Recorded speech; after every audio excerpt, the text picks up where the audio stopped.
Welcome. Let us understand the art of self-reference in programming. In this video, we will explore the concept of recursion, a powerful technique where a function calls itself to solve a problem.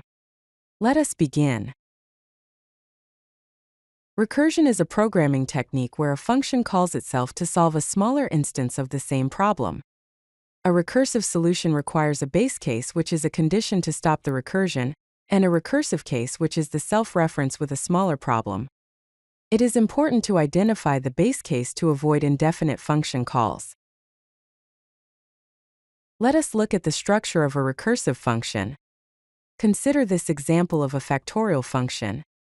The code starts with the keyword def, which defines a function named factorial that takes one argument, n.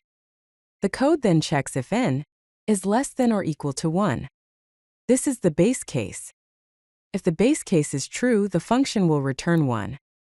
Otherwise, the code proceeds to the recursive case, where the function calls itself but with a smaller value of n.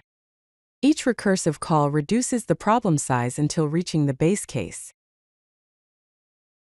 Let us trace the execution of factorial 4. First, factorial of 4 calls factorial of 3. Then, factorial of 3 calls factorial of 2. Next, factorial of 2 calls factorial of 1. Now, factorial of 1 returns 1. This is the base case. Factorial of 2 returns 2 times 1, which is equal to 2.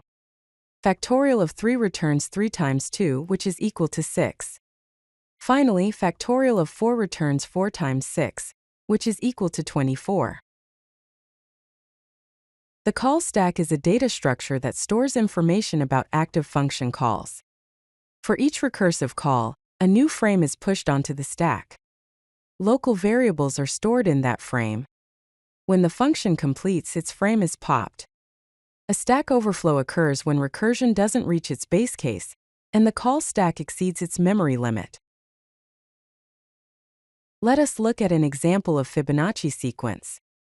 The code starts with the keyword def, which defines a function named Fibonacci that takes one argument, n. Then the code defines the base cases as n less than or equal to 0 and n equal to 1. If any of these cases is met, the function returns 0 or 1 respectively. The code proceeds to the recursive case, where the function calls itself with n-1 and n-2. Let us explore common recursion patterns.